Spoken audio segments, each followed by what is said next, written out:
ছোটোবেলায় বান্ধবীদের সাথে স্কুল টাইমে কে কে ঝগড়া করেছো বলো দেখি। আর ঝগড়া লাগলে সামনের জন যখন কিছু না বুঝে কিছু বলতো তখন কি কমেন্ট করতাম আমরা? তুমি কচু বুঝেছো। বেচারা কচু, কচুর কি দোষ বলো তো? দুজনের ঝগড়ার মধ্যেখানে শুধু শুধু ফেসে যেত।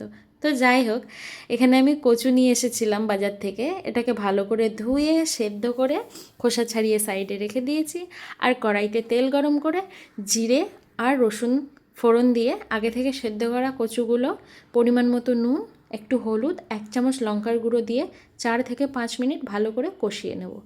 কচুটা কষে এলে ওতে অ্যাড করে দেবো বেশ খানিকটা জল। ঝোলটাকে ফুটিয়ে নেব প্রায় 15 থেকে 16 মিনিট পর্যন্ত। ঝোলটা ফুটে আসলে একটা গ্রেভি গ্রেভি ভাব হয়ে আসলে, একটু গাঢ় হয়ে আসলে এতে অ্যাড করে দেবো অল্প সামান্য চিনি।